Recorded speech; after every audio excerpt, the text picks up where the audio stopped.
Franck Ferrand raconte sur Radio Classique.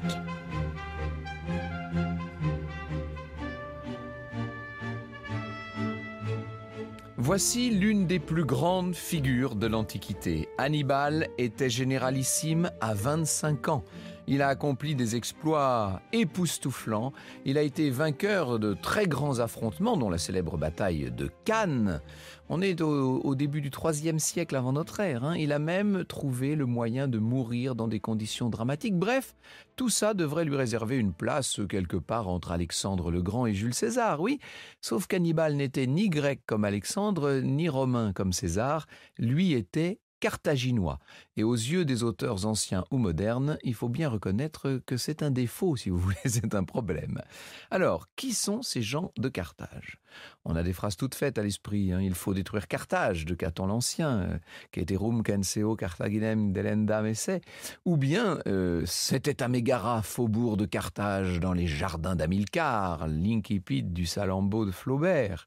En fait, quelle réalité se cache derrière ce nom mythique ? D'abord, voyez où ça se trouve, Carthage. C'est un endroit béni des dieux dans le nord de la Tunisie actuelle, pas bien loin de Tunis. L'air est sain et doux à Carthage, avec une lumière d'une finesse inégalable, surtout lorsque le soleil vient à décliner sur une végétation magnifique. Et puis, ce sol saturé de vestiges archéologiques, avec partout des fûts de colonnes, dont les habitants sur place se servent comme de tabourets de jardin. C'est incroyable. Alors, parmi tous ces vestiges, il y en a qui sont romains, bien sûr, mais une grande partie vient des Phéniciens. Pourquoi les Phéniciens, dont on sait qu'ils avaient le commerce dans la peau? Eh bien, ça, c'est toute l'histoire de Carthage. Et ça commence environ 1000 ans avant Jésus-Christ, au moment où les comptoirs phéniciens de l'actuelle côte syro-libanaise, et notamment Tyr, Sidon, sont devenus tellement prospères et si ouverts sur le monde méditerranéen qu'ils ont fini par essaimer. C'était naturel. Quand vous devenez très riche et très puissant, bien voilà, vous développez, en l'occurrence en direction de l'ouest, la colonie de Carthage, Kart Adasht en phénicien, ce qui veut dire la ville neuve, tout simplement. Cette colonie, ce comptoir d'Afrique du Nord, est fondé aux alentours de l'an 800. La date officielle, c'est 814 avant notre ère.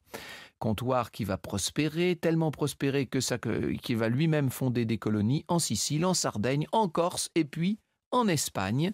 Et Carthage bientôt incarne une civilisation avancée avec cet urbanisme incroyable, dont malheureusement on a perdu beaucoup de traces, avec une organisation politique exemplaire qui n'a rien à envier aux cités grecques de la même époque, avec un art longtemps méprisé par les Grecs et leurs descendants et qui pourtant est très brillant dans son genre. Et puis aussi, il faut bien le dire, avec cette religion étrange qui n'excluait pas toujours les sacrifices humains et notamment sur les autels dits de Tanit et de Baal, les meurtres rituels d'enfants, ce qui nous fait froid dans le dos. Toute lumière connaît sa part d'ombre, n'est-ce pas ? Alors, sur ce point précis, on soupçonne les Romains d'en avoir quand même un peu rajouté, exprès pour salir la mémoire des Carthaginois. À partir du IVe siècle, la toute nouvelle puissance romaine est en effet entrée, d'abord en Italie et en Sicile, et puis petit à petit un peu partout en Méditerranée, en concurrence avec ce qui va devenir le grand adversaire, c'est-à-dire les Carthaginois. En 264 avant notre ère, l'intervention des Romains dans les affaires de Sicile vont provoquer la première guerre punique. Poénie en grec, ça voulait dire les Carthaginois, tout simplement. Les Romains vont l'emporter dans un premier temps. Ils parviennent à évincer les Carthaginois de Sardaigne. Et c'est pour compenser ce recul que le général Hamilcar va se lancer dans la grande conquête de l'Espagne, tellement riche en minerais d'argent notamment. C'est en Espagne que lui succède son gendre, Hasdrubal, qui va fonder Carthagène en 227 avant notre ère. Ça, c'est la tête de pont espagnole des Carthaginois, si vous voulez. Et le fils de ce célèbre Hasdrubal, c'est le plus célèbre encore, Hannibal. Nous y voilà, vous comprenez pourquoi Hannibal s'inscrit dans ce contexte des fameuses guerres puniques. Alors évidemment, il faudrait peut-être comprendre où l'on en est. Les Phéniciens de Carthage, nous dit un dictionnaire de la Méditerranée, voulaient coloniser les côtes de la Méditerranée occidentale, celle de la Sicile, occasion de la première guerre punique, puis celle de l'Espagne, c'est la deuxième guerre punique. De leur côté, les Romains, qui avaient achevé la conquête de la péninsule italique, voulaient s'agrandir outre-mer. Vous comprenez pourquoi le tout jeune Hannibal, puisqu'en 219, il n'a même pas 25 ans. C'est un petit jeune homme, faut pas imaginer le grand guerrier, vous voyez. Non, c'est une espèce de petit jeune homme un peu fluet, mais d'une extraordinaire rapidité mentale. Il se trouve à la tête d'un corps expéditionnaire invraisemblable. Il prend en Espagne la ville de Sagonte, qui était une colonie de Marseille jusque-là. C'est un motif de guerre pour les Romains, et d'autant plus que le Sénat de Carthage, qui a été ébloui par le butin que vient de lui envoyer Hannibal, lui donne carte blanche. Voilà comment Hannibal va se lancer, si je puis dire, à l'assaut de Rome. Vous écoutez Radio Classique. Et voilà notre bouillante Hannibal, il a 28 ans maintenant, décidé à porter la guerre sur le sol même de l'Italie. Pour le moment, il est en Espagne, donc il va lui falloir franchir les Pyrénées, puis tout le sud de la Gaule, avec tous ces Gaulois hostiles, bien entendu, et aller trouver le Rhône, et puis surtout les Alpes. À vol d'oiseau, le petit périple fait quand même 700 de nos kilomètres, et au-delà des Alpes, il va encore y avoir le Pô, les Apennins, etc. Je ne sais pas si vous réalisez la difficulté de l'entreprise, même si Hannibal, qui préfère la qualité à la quantité, a réduit son armée à 50 000 hommes, il faut quand même pouvoir déplacer une telle masse humaine avec tout le ravitaillement que ça suppose. Et puis, l'armée carthaginoise est composée d'éléments, disons-le, très hétéroclites.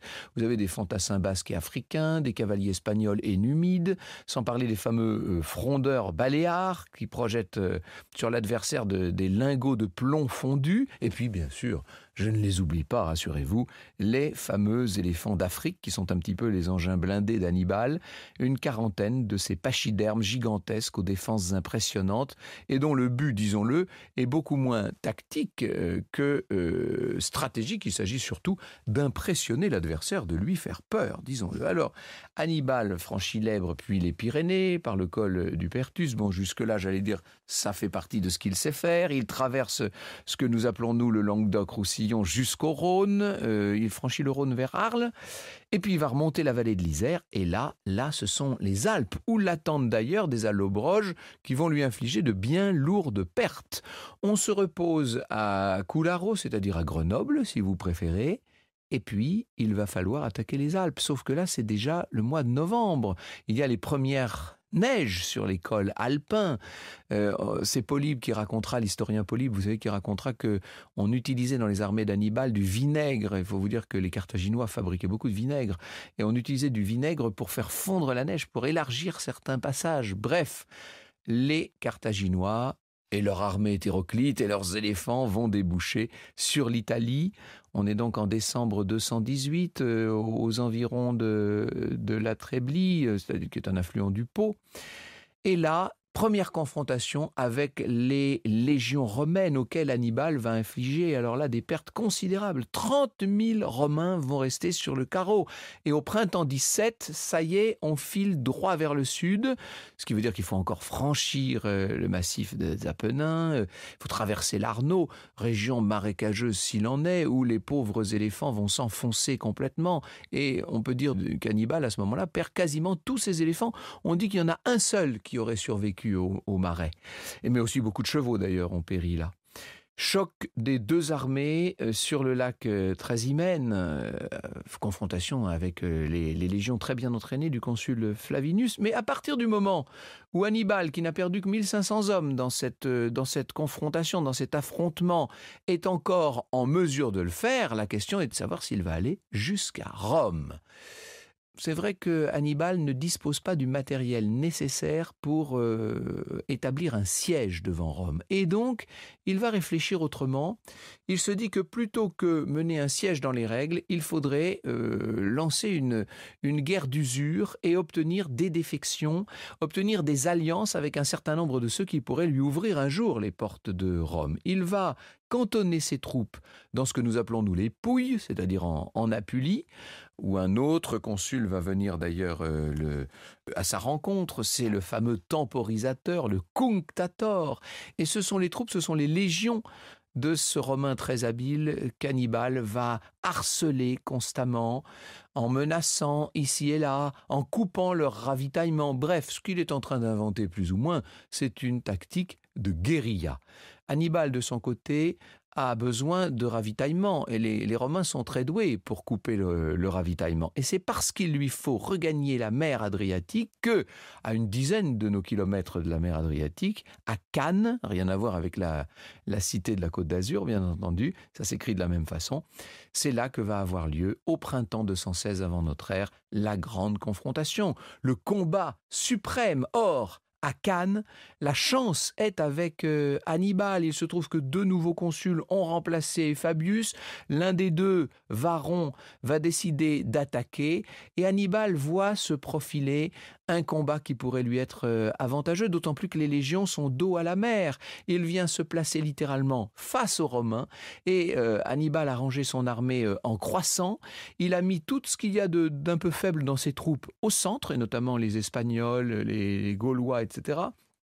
Il connaît très bien la tactique romaine, il sait comment attaquer les Romains. Il y a quand même une grande défaveur de son côté, puisqu'il est, lui, à 40 000 hommes face à 80 000 Romains. Et il a 10 000 cavaliers, certes, face à 6 000 cavaliers romains. Au total, lorsque la bataille de Cannes, ce terrible affrontement tellement décisif entre Romains et Carthaginois s'achève, ce sont 50 000 Romains qui sont restés sur le champ de bataille, qui sont là morts ou mourants, et 15 000 prisonniers, vous imaginez. Pour les Carthaginois, ça a été nettement plus léger. 5 000 morts seulement du côté des Carthaginois. Franck Ferrand sur Radio Classique. Cette victoire magnifique, écrasante, va servir de modèle à tous les stratèges possibles, et bien sûr à Napoléon, mais aussi à von Schlieffen, qui s'en réclamera. Et mieux que cela, figurez-vous que pendant la dernière guerre, pendant la Seconde Guerre mondiale, au lendemain de la bataille de Stalingrad, un chef d'état-major russe, le général Rokossovski, va expliquer aux reporters de guerre qui sont là présents sur place à Stalingrad que sa stratégie face aux Allemands a été directement calquée sur la stratégie d'Hannibal. Un des journalistes écrira « C'était bizarre d'entendre cet ancien paysan de Iaroslavl évoquer la bataille de Cannes ici, en pleine steppe du Don, comme s'il s'était mis soudain à réciter Tite-Live ». Hannibal a donc mené sa plus grande bataille, il a obtenu sa plus grande victoire. Reste maintenant à l'exploiter, cette victoire. Vous savez, vous pouvez être un très grand conquérant, vous pouvez être un homme qui abat tout sur son passage et qui finit toujours par l'emporter sur le champ de bataille et n'avoir pas l'esprit politique nécessaire pour en tirer tout le parti. C'est un de ses lieutenants d'ailleurs, il s'appelle Maharbal, qui disait à Hannibal « Les dieux n'accordent pas tous leurs dons à un seul homme, Hannibal. Tu sais vaincre, mais tu ne sais pas profiter de la victoire. » Eh bien, en l'occurrence, au lieu de fondre sur Rome comme il aurait dû le faire, puisque maintenant plus rien ne l'en empêche, Hannibal va préférer reconstituer ses troupes. Il va décider, pour des raisons qui sont des raisons politiques, de leur accorder quelques mois de répit à Capoue. Ça, c'est peut-être la faute qu'il n'aurait pas dû commettre. Franck Ferrand sur Radio Classique. Il est à Capoue maintenant. Il a offert à ses troupes un repos certes bien mérité, et pourtant il avait les portes de Rome grand ouvertes devant lui, Hannibal. On sait d'ailleurs qu'il avait envoyé au Sénat romain, après sa grande victoire de Cannes, il avait envoyé 2 pleines corbeilles avec les bagues en or, toutes les chevalières, n'est-ce pas? Les bagues en or de tous les chevaliers de Rome qui étaient morts au combat. C'est extraordinaire, à quel point tout ça a pu sans doute marquer l'esprit des Romains. Et pendant des générations et jusqu'à la chute de Rome pendant des siècles, on va penser encore à Hannibal et aux pertes terribles qu'il avait infligées à Rome. Alors, il va faire route à ce moment-là vers le sud pour essayer de renouer quelques liaisons maritimes avec sa propre métropole. N'oubliez pas qu'il est carthaginois, cet homme-là quand même. Il va mettre le siège devant Naples qui résiste, et c'est Fabius que l'on voit revenir et qui reprend le harcèlement. Or là, coup de théâtre, Carthage, qui jusqu'alors avait totalement soutenu bien sûr son jeune général, le Sénat carthaginois se met à renacler. Et les Romains, pendant ce temps-là, ont fait de grandes manœuvres. Une grande partie des légions qui se trouvaient en Espagne sont rentrées dans la péninsule italique. Il faut vous dire que, évidemment, il était grand temps de le faire en même temps. En Sicile, les Romains se sont emparés de Syracuse. Tiens, entre parenthèses, c'est le moment où va mourir le célèbre savant Archimède, vous savez. Or, Fabius va convaincre le Sénat romain de mettre le siège devant Capoue. C'est un siège difficile, il va user ses forces, Fabius, sans obtenir dans cette affaire de victoire décisive. Et c'est en 211 seulement, vous voyez que le temps a passé, encore 5 années maintenant, Hannibal a 35-36 ans, c'est en 211 qu'il décide de foncer sur Rome. Il va être là, ça devait être terrible d'ailleurs pour les Romains qui observaient ça, il est pendant 5 jours à rôder autour des remparts de Rome. On essaie de l'appeler à la rescousse sur tous les champs de bataille, puisque partout les Carthaginois essuient des pertes et Capoue va devoir se rendre. Et d'ailleurs les Romains vont faire un terrible massacre de Carthaginois dans Capoue. Et pendant 3 ans, il y a cette guérilla sans fin de Fabius qui a adopté, si je puis dire, les méthodes carthaginoises et qui les a lui-même raffinées. Il attaque partout, il harcèle vers le sud et s'empare finalement en 209 de Tarente. Le frère d'Hannibal, Hasdrubal, est arrivé d'Espagne, malgré Scipion. Il fallait absolument qu'Hasdrubal rejoigne son frère. Seulement enveloppé par l'armée d'un nouveau consul qui, entre parenthèses, s'appelle Néron, Hasdrubal va être tué. Et il y a cette scène terrible où l'on avance au plus près possible devant Hannibal et où on va jeter à ses pieds la tête de son frère. Et ça, c'est absolument affreux pour lui. Il faut vous dire qu'en Espagne, Scipion s'est rendu le maître et qu'il parvient, par courrier bien sûr et par messager interposé, il convainc le Sénat de Rome d'aller soigner le mal à la racine, comme il dit. Il va tenter, et ça c'est un changement complet dans la stratégie des Romains, il va tenter un débarquement là-bas, sur place, à Carthage. C'est pour ça qu'il va devenir dans l'histoire Scipion l'Africain. Enfin, en 204, donc, il est autorisé à partir. Or, Hannibal, de son côté, est rappelé par le Sénat de Carthage. Et au printemps, à l'été 202, Hannibal prépare donc son armée. Il a été vaincu à la bataille de Zama. C'est une déréliction, la dernière des défaites d'un général qui n'a plus du tout la main. Et on va le voir désormais errer. C'est un fugitif, Hannibal, qui va s'engager. Alors d'abord, on le voit errer à travers l'Égypte, et puis il va s'engager au service d'Antiochus, le roi de Syrie, qui est un descendant d'un général d'Alexandre. Et peu à peu, il va se laisser cerner par les Romains. Franck Ferrand sur Radio Classique.